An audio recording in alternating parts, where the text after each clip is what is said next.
একাদশ শ্রেণীতে ভর্তির জন্য আমরা গুগল ক্রোমে এসে লিখবো xiclassadmission.gov.bd। তো এই অ্যাড্রেসে আমরা এসে এখান থেকে আমরা প্রথমে সাইন আপ করে নেব।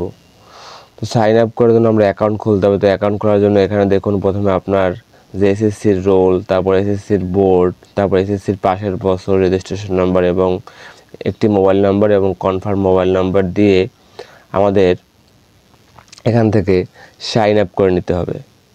তো এখানে দেখুন এই যে আমরা সব কিছু দেওয়ার পরে আমরা সাইন আপ করে নিলাম। তো সাইন আপ করে দেওয়ার পরে আপনার মোবাইলে একটি এসএমএস যাবে।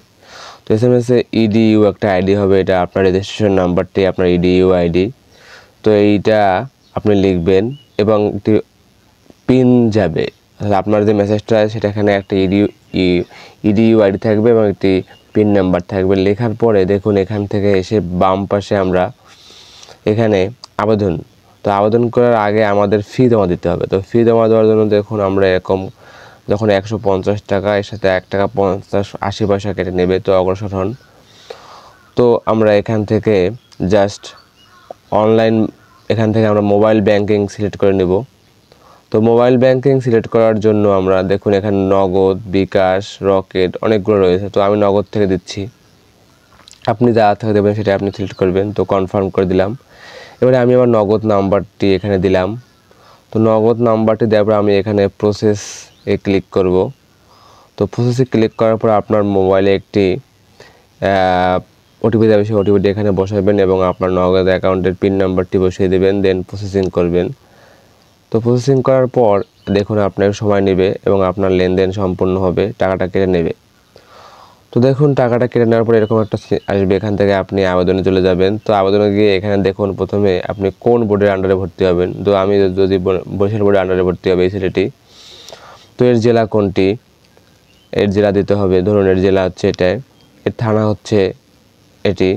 এখন আমরা এখানে সর্বনিম্ন 5টি চয়েস এবং সর্বোচ্চ আমরা 10টি চয়েস দিতে পারবো। তো এখন আমরা একটি করে চয়েস দিব, প্রথমে বোর্ড, তারপর জেলা, তারপর থানা।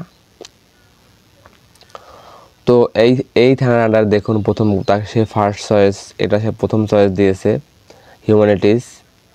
তো এরপরে দেখুন সে সেকেন্ড চয়েস দিবে। তো সেকেন্ড চয়েস দিত একই থানার আন্ডারে, সেহেতু আমাদের থানা চেঞ্জ করার প্রয়োজন নেই। তো এখানে আমরা এই যে প্লাস মার্কিং করে দিলাম, তো আমার 2টা চয়েস হয়ে গেল। থার্ড চয়েস একই থানার মধ্যে এবং একই জেলা, তো এখানে আমরা জাস্ট প্লাস করে দিলাম হিউম্যানিটিস। তো আমাদের থার্ড চয়েস হয়ে গেল। এবারে আমাদের ফোর্থ চয়েস একই থানার মধ্যে সেহেতু আমরা এখানে জাস্ট প্লাস করে দিলাম।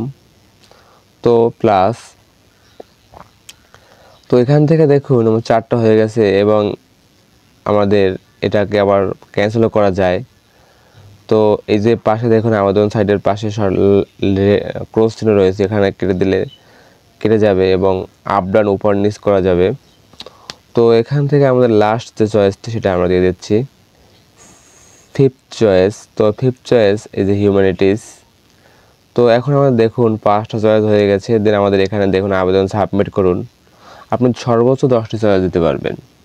তো আমাদের ফার্স্ট চয়েস হয়ে যাওয়ার পর আমরা এখানে জাস্ট সাবমিট করে দেব। সাবমিট করার আগে আমরা দেখে নেব ভালোভাবে।